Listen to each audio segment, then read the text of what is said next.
सास और नई बहू। शादी के अगले दिन जब बहू सोकर उठी तो सास की चीखती हुई आवाज उसके कानों में पड़ी।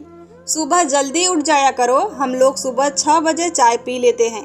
तुम्हारी ये बुरी आदत हमसे बर्दाश्त नहीं होगी। यह तुम्हारे माँ का घर नहीं है कि जब मर्जी हो तब उठो। बहू ने कोई जवाब नहीं दिया, अपने कमरे में वापस चली गई और एक डायरी, पेन और 2 बैग लेकर वापस आई और कहा, सासू माँ, यह वह लिस्ट है जो आप लोगों ने मेरे शादी से पहले मेरे घर भिजवाई थी। आप मिलवा ले, कोई चीज की कमी नहीं रही।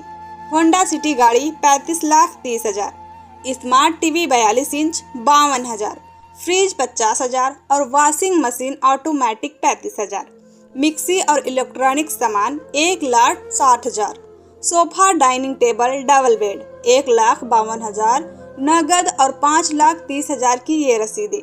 आप दोनों ने अपने लड़के की कीमत लगाई और मेरे माँ बाप ने उतने पैसे देकर मेरे लिए एक पति खरीद लिया। अब आप बताएं कि मेरे बारे में कोई डिमांड नहीं की गई थी कि लड़की कैसी होनी चाहिए और कितने बजे जागना और सोना चाहिए। फिर बहू ने एक बैग की चैन खोली। सब लोग बैग की तरफ देखने लगे। सास ने पूछा, इसमें क्या है? बहू ने जवाब दिया कि विदाई के वक्त मेरे पिता ने मुझे एक रिवॉल्वर दी थी और कहा था कि बेटी, जब तक तू मेरे घर में थी तो तेरी हिफाजत करना मेरी जिम्मेदारी थी और अब तू दूसरे घर जा रही है, इसलिए अब तू अपनी हिफाजत खुद ही करना।